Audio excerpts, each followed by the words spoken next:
Turning now to your community focus. Summer is certainly a busy time in Providence, from fun events to public safety. Here to talk about it all, Mayor Brett Smiley. Thanks so much for being here. Happy to be here. So we just heard from Sheena Lieu at the top of the show. It was a busy 24 hours for Providence police, lots of violent crime. We've also been reporting on this Federal Hill bank heist, which by all accounts seems to be very targeted and sophisticated. Also a Go Local Prov report of 2 men being robbed at gunpoint on Federal Hill. What do you say to people who are concerned about the city's safety? Yeah, I mean, particularly the violence last night in the city, it's heartbreaking, and my heart breaks for the family of the deceased and all of the victims from last night. I do want to say to the people of Providence, to the people who come to Providence to enjoy Providence, that by and large these are isolated incidents. They're not happening in a way that should deter someone from coming to enjoy our incredible restaurants or our 4th of July celebration or anything like that. But you know, the gun violence in particular is unacceptable. There are far too many guns on our streets, and which is why I continue to be outspoken for stricter gun laws, but also to support the police and to give them the tools that they need to get those illegal guns off the street. Some of these things in years past would have maybe been a fist fight at a party instead of a shooting, and the difference is the gun that's involved, and there's just way too many in our community. I want to switch gears a little bit, Mayor, and talk about yesterday's weather. Some wild images came out of Providence yesterday. Some people kayaking down the road after those flash floods. When you see something like that happening in your city, what goes through your mind? 2 things. One is that we need to be prepared for, unfortunately, more events like this. I think that we're going to see more severe storms as a result of climate change and just the changing environment that we live in.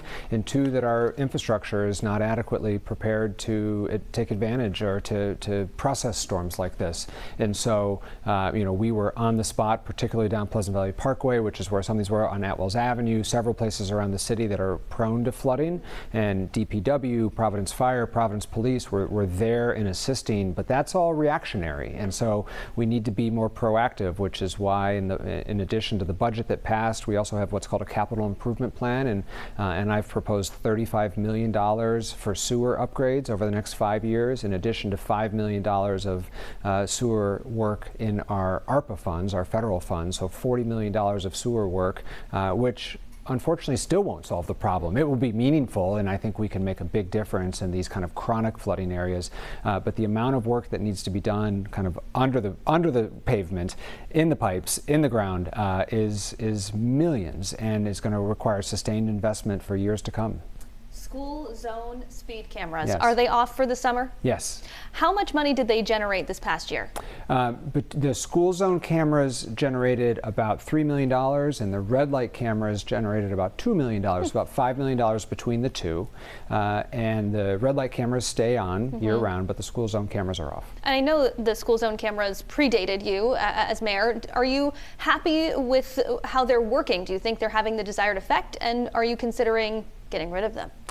So they are having the desired effect. We know that they have slowed down traffic around our schools. They also generate substantial income that helps us invest in other traffic calming measures beyond the school zone. So residents and folks visiting Providence will see that we've actually been striping a lot of intersections for increased pedestrian safety. In years past, we've done quite a bit of infrastructure work for pedestrian safety, and a lot of that's funded by those violations. And so both the behavior is changing for people who drive past those, and I think we all know people who've said, oh, I know there's a camera there, I got to slow down, which is exactly what we want them to do, but it generates revenue for us to reinvest in pedestrian and traffic safety around the city. I do not plan on removing those cameras. You were on Newsmakers this past weekend. If folks missed it, they can see it on WPRI.com. You were discussing the pilot or payment in lieu of taxes negotiations that you're having, or rather not having, with Lifespan. And it got me wondering, if they just flat out refuse to negotiate with you, is there really anything you can do about it? Well, so I will say, and I didn't know this when I was being interviewed on Newsmakers, I do have a meeting on the books with Lifespan at the end of July. Okay. I was not aware that that had been scheduled. We had been attempting it for some time. But it's true, we have very little actual leverage to compel them to make a payment or to force them to negotiate. So it really requires public pressure and public support. And I think it's clear that the taxpayers in Providence expect them to do their part, just like we're asking taxpayers to do their part. I mean, as you know, it's been discussed, we had to raise taxes this year in the city of Providence, which is not something any mayor likes to do and not something any homeowner likes to pay. And so if they're being asked to do more, the hospitals and Lifespan in particular, which is the only nonprofit without a pilot agreement, needs to contribute. And so I will continue to make that case, but it is a limited set of tools at my disposal to compel them to do so. Just quickly, Mayor, before we let you go, about 30 seconds. Today you announced $200,000 in grant money from federal American Rescue Plan Act funds going to multiple arts organizations in the city. Why to those organizations and why right now?